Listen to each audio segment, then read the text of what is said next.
Father José Altimira was a Spanish Franciscan priest who founded Mission San Francisco Solano, the last and most controversial of the Alta California missions. I'm Damian Bassage. Welcome to California Frontier.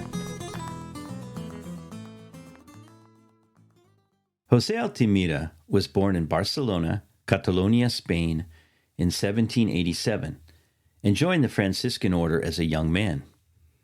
In June of 1819, when he was 32 years old, he sailed to New Spain, today's Mexico.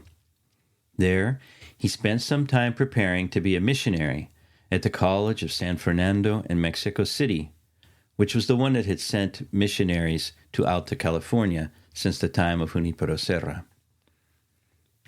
In August of 1820, he arrived in Alta California, where he was assigned to Mission San Francisco de Asís, also known as Mission Dolores, in what is today the city of San Francisco.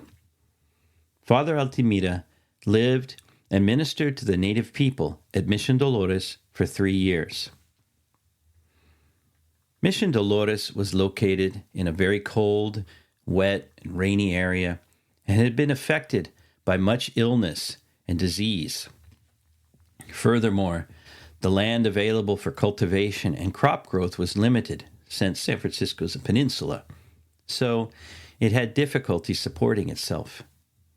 For that reason, the Franciscans founded another mission, San Rafael Arcangel, north of the San Francisco Bay in 1817. San Rafael was first established as an asistencia, that is, a dependent mission, and later became a full-fledged mission. It also served as a hospital mission for the natives who were suffering and dying from the diseases at Mission Dolores. Although Mission San Rafael had been fairly successful in providing a healthier place for the natives to live, the Franciscans had also been looking for a site further to the north and east as a new location for Mission Dolores. In 1822, Father Mariano Payeras, the commissary prefect of the Alta California missions, made a trip as far north as Fort Ross to scout possible locations for a new mission. The commissary prefect was the priest in charge of the entire chain of missions in Alta California. Fort Ross lies several hours horseback ride north of San Francisco, and it was the location of the Russian colony at the time. Several months passed, and Father Payeras fell ill, without making a decision about the new site. Father Altimira was impatient to see Mission Dolores moved to the region north of the San Francisco Bay. He wrote a letter to the newly independent Mexican territorial authorities in Monterrey. In his letter, he requested that the people of Mission Dolores be transferred to the new location. In April, his request was approved. The Territorial Assembly decreed that Mission San Rafael should be rejoined to Mission Dolores, and that both missions together should be transferred to a new location on the northern side of the bay. With the Assembly's approval, Governor Luis Antonio Arguello sent a message to the central government in Mexico City, and Father Altimira communicated the news to his Franciscan superiors. This was an unusual way of doing things, since according to both Spanish and Mexican law, the Franciscan order was in charge of founding new missions. Furthermore, the civil authorities in Alta California did not have permission to make decisions about new missions without first receiving permission from the central government in Mexico. Nevertheless, Governor Arguello went ahead and organized an expedition to scout out the best place for a new mission. He sent Father Altimira, together with Diputado Francisco Castro, Army Lieutenant Jose Sanchez, and 19 soldiers. Together, they set out on June 25th, 1823. For the next several days, the expedition explored the areas directly north and east of the San Francisco Bay. The location they found most promising was in a valley called Sonoma, in the language of the local Coast Miwok people, though it was not far from the territories of the Wapo people. Father Altimira spoke of the site in his diary, quote, "No one can doubt the mildness of the climate of Sonoma after observing the plants, the very tall trees, their delicate foliage according to their species, sycamore, cottonwood, ash, laurels, and others. Above all, the abundance and vigor of the wild grapes, the tall grass, and the other plants. Sonoma is a place well fitted for founding a mission here." Unquote. On July 3rd, 1823, they found a suitable location for the new mission in what is today the town of Sonoma. The next day, July 4th, they set up a cross, and Father Altimira offered a mass to celebrate the foundation, which they named New San Francisco. That afternoon, they began the return trip home, camping at the native village of Olumpali. Olumpali was once the home of the powerful Coast Miwok chieftain Camila, and today you can visit it as a state park in Marin County. On his return to Mission San Francisco de Asís, Father Altimira wrote a letter to his Franciscan superiors about what he had done and how important it was to start transferring the old mission to the new site in Sonoma. At the end of July, Altimira made a trip to Monterey, where he met with Governor Arguello. Arguello told him to begin transferring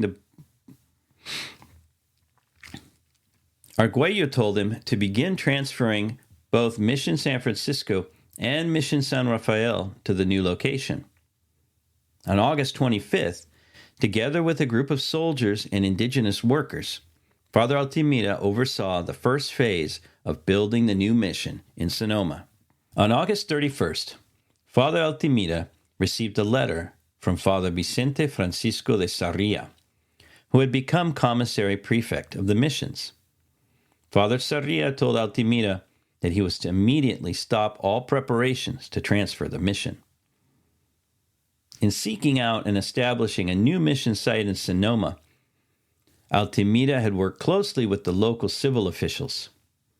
He had informed the Franciscan authorities of his plan, but did not wait for their approval before proceeding. Father Sarria also wrote a letter to Governor Arguello, explaining that neither Father Altimira nor the local civil authorities were allowed to found a mission without the prior approval of the Franciscan order. When Father Altimira received the news, he stopped all preparations, but he soon wrote a furious letter to Governor Arguello, complaining about his superior's decision. He asked if the governor was going to proceed or if he would bow to the influence of the Franciscans. Whatever the outcome, Altimira already knew what he intended to do. He ended his letter with an ultimatum. "I came here to convert Gentiles and to establish new missions. If I cannot do it here, I will leave the country." After some negotiations, both sides agreed to allow the mission to be established. But neither Mission Dolores nor Mission San Rafael would be closed. On September 30th, 1823, the Franciscans and the governor finally drew up an agreement. Father Altimira was put in charge of the new mission, though he was still considered an associate of Mission San Francisco de Asís. In October of 1823, construction on the mission church began, and on April 4th, 1824, the new church was dedicated. Father Altimira had expected Mission San Francisco de Asís to be transferred to the new site, so he had been referring to it all along as Mission San Francisco. In order to avoid confusion at having two missions with the same name, the Sonoma mission was named San Francisco Solano, after a Franciscan saint who had been a missionary in South America. And here, I often hear people referring to the Sonoma mission as Mission San Francisco de Solano, but it's actually San Francisco Solano, because that was the last name of the Franciscan priest after whom the mission was named. By the end of 1823, Father Altimira's report showed that a large quantity of crops had been sown and harvested, a new adobe building had been constructed, and the mission had numerous cattle, horses, and sheep on its ranches.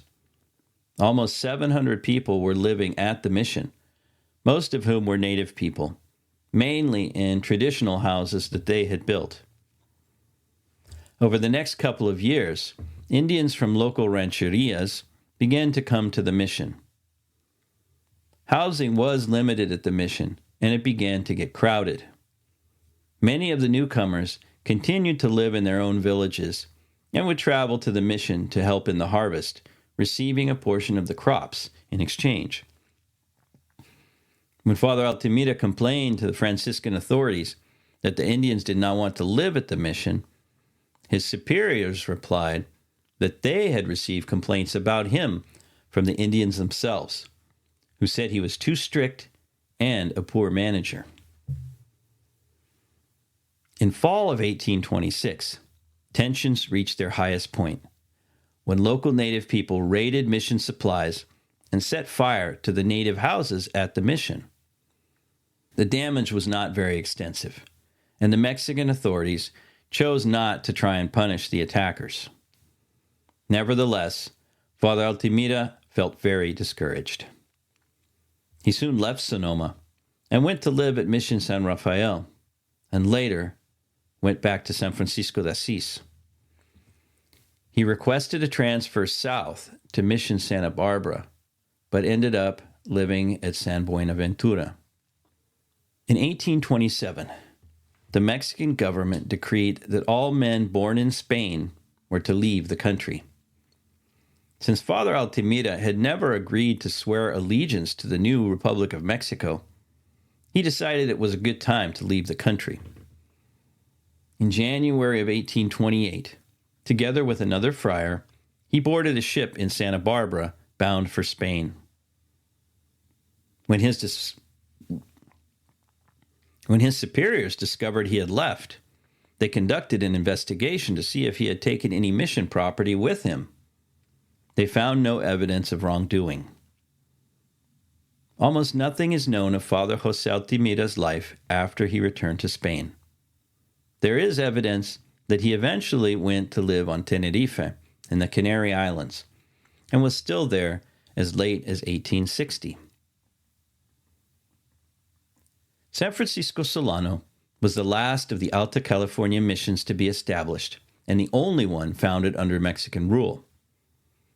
With the difficulties of the new republic, Mexico was not interested in continuing to support the missions of Alta California, nor did it have the resources to found new ones. By establishing Mission San Francisco Solano, Father José Altimira extended the boundaries of the mission chain in Alta California and marked its final outpost. To do so, he stepped outside of the rules for creating new missions, struggled with his Franciscan superiors, and left an indelible mark on the California frontier.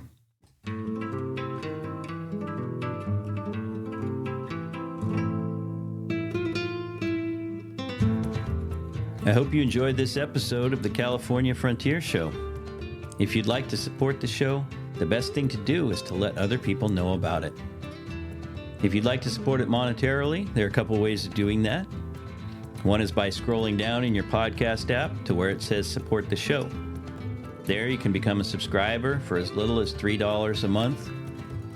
And if you want to give a one-time donation, just below you'll see where it says give a one-time donation.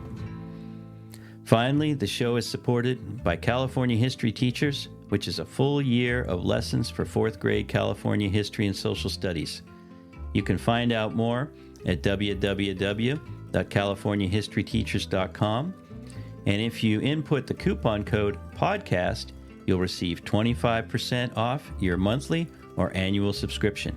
So check it out.